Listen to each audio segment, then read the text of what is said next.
Spiritual அப்படிங்கிறது நம்மளாவே தான் நம்ம விருப்பப்பட்டு போகிறோம் அப்படின்றப்போ இந்த ஸ்பிரிச்சுவல் கவுன்சிலிங் அப்படிங்கிறது எதுக்கு எல்லாமே யூஸ் ஆகுது? இப்போ வந்து எல்லாத்துக்கும் ஒரு மென்டாருங்கிறது வேணுங்க. நம்மளுக்கு ஒரு டீச்சர் இருப்பாங்க. டீச்சர் இருந்தால் நம்ம வந்து எல்கேஜில இருந்து படித்து நம்மளுக்கு மேலே இதுக்கப்புறம் இதுக்கப்புறம் இது அப்படின்னு சொல்லிட்டு நம்மளுக்கான ஒரு ப்ரோட்டோக்கால்னு சொல்லுவோம். ஃபஸ்ட் ஸ்டாண்டர்டில் இருந்து செகண்ட்லேருந்து தேர்டு, அதுக்கப்புறம் வந்து நம்ம காலேஜ், ஸ்கூல் லைஃப், காலேஜ், அதுக்கப்புறம் நம்ம நெக்ஸ்ட் ஹையர் ஸ்டடீஸ் இப்படி போகிறோம். யாராவது ஒருத்தவங்க இந்த விஷயத்தை டீச் பண்ணணும், நம்மளுக்கான குருமார்கள். அதனால தான் அம்மா, அப்பா, அதுக்கப்புறம் மாதா, பிதா, குரு, தெய்வம் வைக்கிறாங்க. இப்ப இந்த குரு அப்படிங்கிறது ஏன் இந்த தேர்ட் கேட்டகரி அம்மா அப்பா கருத்தமே ஏன் இவங்களை வைக்கிறாங்க அப்படின்னா அவங்க தான் நம்மள வழி நடத்தி கொண்டு போறாங்க.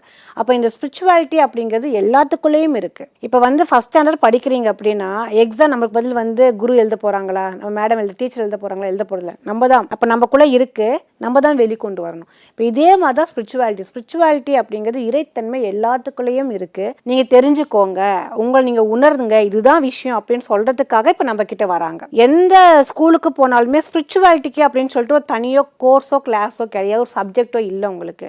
ஏன் சப்ஜெக்டா வைக்கலன்னா அது நமக்குள்ளேயே இருக்கக்கூடிய விஷயம் தான். என்ன கேட்டா இன்னுமே வந்து போர்ட்ஸ்ல இந்த நம்ம மற்ற போர்டில் எஜுகேஷன் போர்டில் வரும்போது ஸ்பிரிச்சுவாலிட்டி அப்படிங்கிற ஒரு சப்ஜெக்ட் அது இந்த காலத்துக்கு கட்டாயமா ஒரு புக்கா தனியா போட்டு ஒரு சப்ஜெக்டாவே அதை கொண்டு வந்து நம்ம வந்து டீச் பண்ணலாங்க.